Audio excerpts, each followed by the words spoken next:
Big Bang of Health.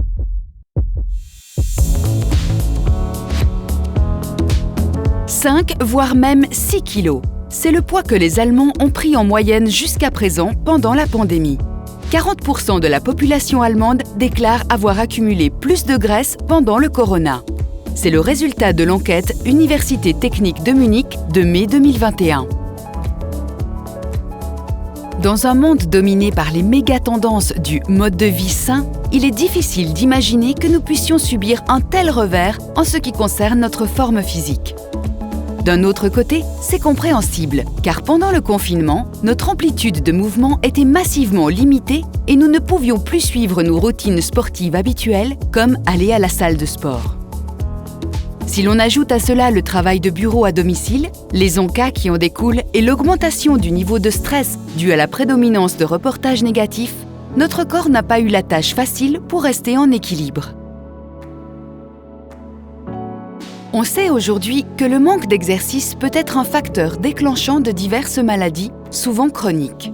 Par exemple, le manque d'exercice entraîne souvent le problème de l'accumulation de graisse viscérale. La graisse viscérale désigne la couche de graisse interne de l'abdomen qui entoure nos organes. Elle est connue sous le nom de danger invisible, car elle peut survenir même chez des personnes de poids apparemment normal. Les dépôts de graisse de ce type constituent une sorte de terrain propice aux réactions inflammatoires dans l'organisme.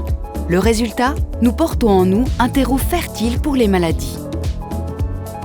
C'est exactement là que nos muscles et nos myokines entrent en jeu.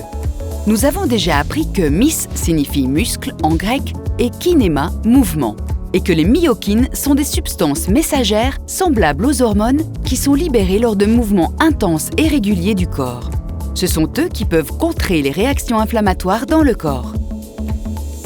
Lorsque nous faisons de l'exercice, nos cellules musculaires produisent des myokines qui se rendent ensuite dans nos organes et leur transmettent le message suivant. « Chouette, les muscles travaillent, il est temps de réduire la graisse !» Les organes commencent à fonctionner, le métabolisme passe à la vitesse supérieure et la réduction de la graisse viscérale est mise en marche. Les myokines sont donc des communicateurs. Ils soutiennent des processus très différents dans le corps en assurant la médiation entre les muscles et les organes. Les myokines, par exemple, sont une dynamo pour notre système immunitaire.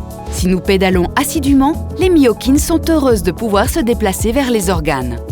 Une fois sur place, ils transmettent la bonne nouvelle aux organes qui sont alors autorisés à déclencher des processus anti-inflammatoires et donc favorables à la santé.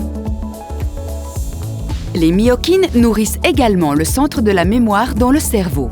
Des études ont montré que certaines myokines peuvent même déclencher la nouvelle naissance de cellules nerveuses.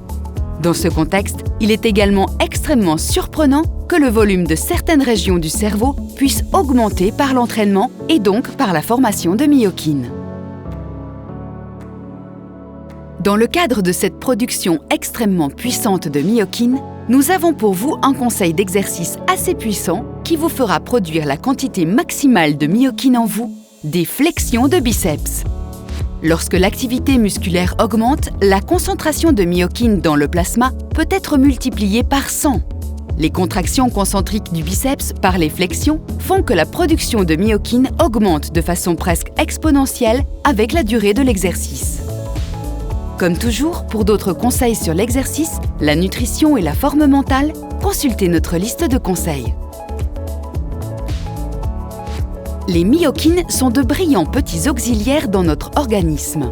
La meilleure réalisation, cependant, est que nous avons en fait leur formation entre nos mains. La découvreuse danoise des myokines, la professeure Bente Klarlund Pedersen, résume ainsi la fascination et notre possibilité de participer. Seule l'activité physique met en mouvement la pharmacie intérieure et lui permet de libérer des substances actives dans le sang. Les myokines voyagent avec la circulation sanguine vers les tissus adipeux, le foie, le cœur, les cellules tumorales ou le cerveau. Si l'on écoutait les myokines, des messages résonneraient donc dans tout le corps. Les muscles, nous le savons maintenant, sont bien plus que le garant de la mobilité. Nous savons également que nous pouvons contribuer énormément à notre propre santé par le mouvement et un entraînement régulier. Mais saviez-vous par exemple que nos muscles squelettiques sont en fait aussi un organe et qu'ils occupent même depuis quelque temps la position de plus grand organe humain en médecine? Les chercheurs affirment également que nos muscles pourraient fonctionner jusqu'à 120 ans. Combien de temps pensez-vous que nous pourrions vivre si nous adoptions un mode de vie sain? Pour en savoir plus, consultez l'article 3.2.